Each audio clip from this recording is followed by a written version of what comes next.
बिस्मिल्लाहिर्रहमानिर्रहीम। अस्सलाम वालेकुम। आज मैं लाल शरबत बना रही हूँ रमज़ान के लिए। इसके लिए मैं अब शुगर फ्री बनाऊँगी। जो डायबिटिक के मरीज़, चूँकि ये जो शरबत हैं कभी मिलते हैं कभी नहीं मिलते हैं, नो शुगर एडेड, वो डाइट वाले, तो मैं घर में जब से रमज़ान शुरू हुए हैं मैं घर में बना रही हूँ। इसमें ये पानी है, वो जितना आप बनाना चाहें उतना पानी ले लें। ये 1 टेबल स्पून लेमन जूस डालूँगी, 1 टीस्पून लेमन जूस डालूँगी। और कलर जो है रेड फूड कलर है, तो वो जितना आप डालते जाएंगे, जितना उसका शरबत का कलर आ जाए हम हाथ रोक लेंगे। 1/4 टीस्पून केवड़ा डालूँगी और 2 टेबल स्पून जो है ना वो मैं रोज़ वाटर डालूँगी। ये केवड़ा है, ये मैं 1/4 टीस्पून डालूँगी। और ये रोज़ वाटर है, अर्के गुलाब है, तो ये मैं 2 टेबल स्पून डालूँगी। और बाकी ये जो शुगर का सब्स्टिट्यूट है, चीनी, जो शुगर के मरीज़ इस्तेमाल करते हैं चीज़ों को मीठा करने के लिए, वो पाउडर है। इसमें मैं, बहुत मीठा होता है, इसकी चाशनी वगैरह नहीं बनती, लेकिन चूँकि हम जैसे लोग ज़रा शरबत से इस चीनी से फ़ायदा उठाते हैं, 4 5, बस ये 5 टेबल स्पून मैं ये डाल रही हूँ। इसको मैं अभी चढ़ा रही हूँ।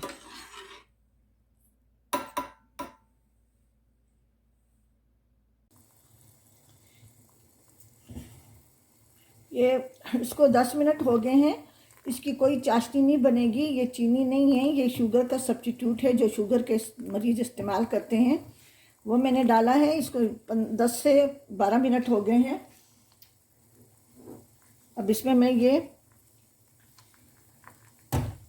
1 टीस्पून लेमन जूस डाल दूंगी।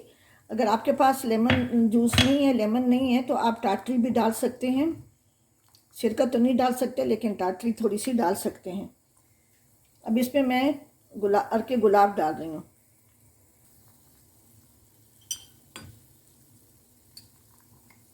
2 टेबल स्पून भर के अर्के गुलाब डालेंगे। ये वो उतना ही मीठा बनता है, लेकिन इसमें चाशनी नहीं बनती ना। अगर ऐसा कोई लिक्विड है जो चाशनी बनाता हो इसमें, तो मुझे नहीं मालूम, लेकिन मैं इसी तरह से बनाती हूँ। आप भी, अगर आपके घर में भी कोई शुगर का मरीज़ है और कभी कोई चीज़ शुगर फ्री अवेलेबल होती है नहीं होती, तो इसी तरह से अपने लिए भी अगर हैं आप, तो आप भी बनाएं और दूसरों को लिए भी बना के दें। ये मैं 1/4 टीस्पून, समझो 3 कतरे केवड़ा है,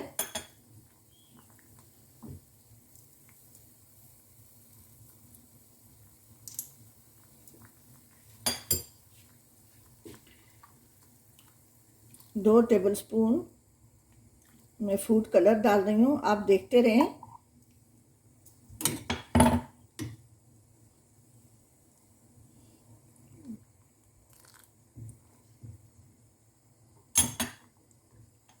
थोड़ा सा मैं और डालूंगी, समझो 2.5 टेबल स्पून डाल दें।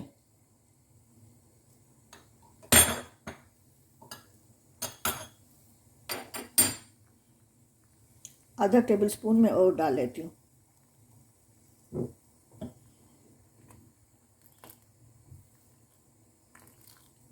अब थोड़े से पानी में डाल के देख लें। ये देखें इतना लाल हो गया है। मैं दूसरे वाइट चम्मच से उठाती हूँ। ये थोड़ा सा 10 मिनट तक पकेगा। अगर आप डालना चाहें तो और कलर भी डाल सकते हैं। इसको मैं 10 मिनट बाद आग बंद करके ठंडा करके रख दूँगी जग में डाल के। अब इसको मैंने 15 मिनट तक पकाया है। इसमें बिल्कुल कोई तार वाला नहीं होगा, कोई गाढ़ा नहीं होगा, क्योंकि ये शुगर का सब्स्टिट्यूट है, वो पाउडर है जो शुगर के मरीज़ इस्तेमाल करते हैं। अगर आप उसमें थोड़ा सा गोंद कतीरा हम लोग डालें तो मैं भी हो सकता है कि थोड़ा सा गाढ़ा हो जाए, लेकिन मुझे नहीं मिला, तो मैंने ऐसे ही बना लिया ऐसे ही। ठीक है जी, इसको मैं ठंडा करके बोतल में डाल दूँगी और फिर मैं इसको जैसे हम घर में बनाते हैं 2-3 तरह का, पानी में भी बनाते हैं, दूध में भी और उसमें भी काला नमक और लेमन जूस डाल के भी बनाते हैं। अब ये ठंडा हो जाए तो फिर मैं जैसे हम बनाते हैं वैसे मैं इसका शरबत बनाऊँगी। अभी ये शरबत ठंडा हो गया है। जो लाल शरबत मैंने बनाया है, एक में मैंने ग्लास में मैंने दूध डाला है और बर्फ़ डाली है, दूसरे में मैंने सिर्फ बर्फ़ डाली है। इसके अलावा एक दूसरा ऐसा बनता है कि थोड़ा सा, चूँकि रमज़ान है मैं नहीं बना रही, थोड़ा सा वो इसमें पानी डाल के और शरबत डाल के थोड़ा सा काला नमक और किसी फ्रूट के टुकड़े या लेमन के टुकड़े भी डाल सकते हैं। अभी इसमें मैंने वो डाला है, दूध डाला है। ये भी अच्छा खासा मीठा होता है, लेकिन चूँकि इसकी चाशनी नहीं बनती, इस पाउडर की ना चाशनी नहीं बनती, बाकी वैसे ही वो चीनी जैसा काम करता है ये। इसमें मैं पानी डाल रही हूँ ऊपर से। तो मलंगा है, ये बेजल सीड्स हैं, सेहत के लिए बहुत ही फ़ायदेमंद चीज़ है ये।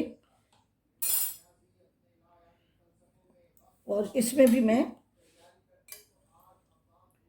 ये 2 टेबलस्पून के बराबर में डालूँगी, बाकी इसमें मैं पानी डालूँगी।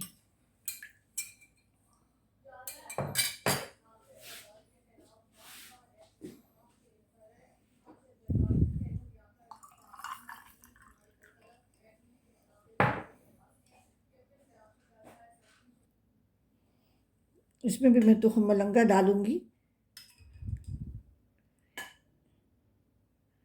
ये बेजल सीड्स हैं, इसमें इसके जो ये बेजल के पौधे को हमारे पश्तो में इसको कशमालू कहते हैं, कशमालू न्याज़बो। बहुत ही अच्छे इसके फूलों की बहुत अच्छी खुशबू होती है। इसके पत्तों की चटनी भी बनती है। हम टिम्बर के साथ एक जड़ी बूट वो पंसारियों के पास मिलता है एक टिम्बर, काली मिर्च जैसा होता है, उसकी चटनी बहुत मज़े की बनती है। ठीक है जी, आप ज़रूर बनाएं और मेरे चैनल देसी ट्रीट्स को ज़रूर सब्सक्राइब करें और कमेंट्स करना ना भूलें, ज़रूर कमेंट्स करें। ठीक है जी, अपनी दुआओं में याद रखें। अल्लाह हाफिज़।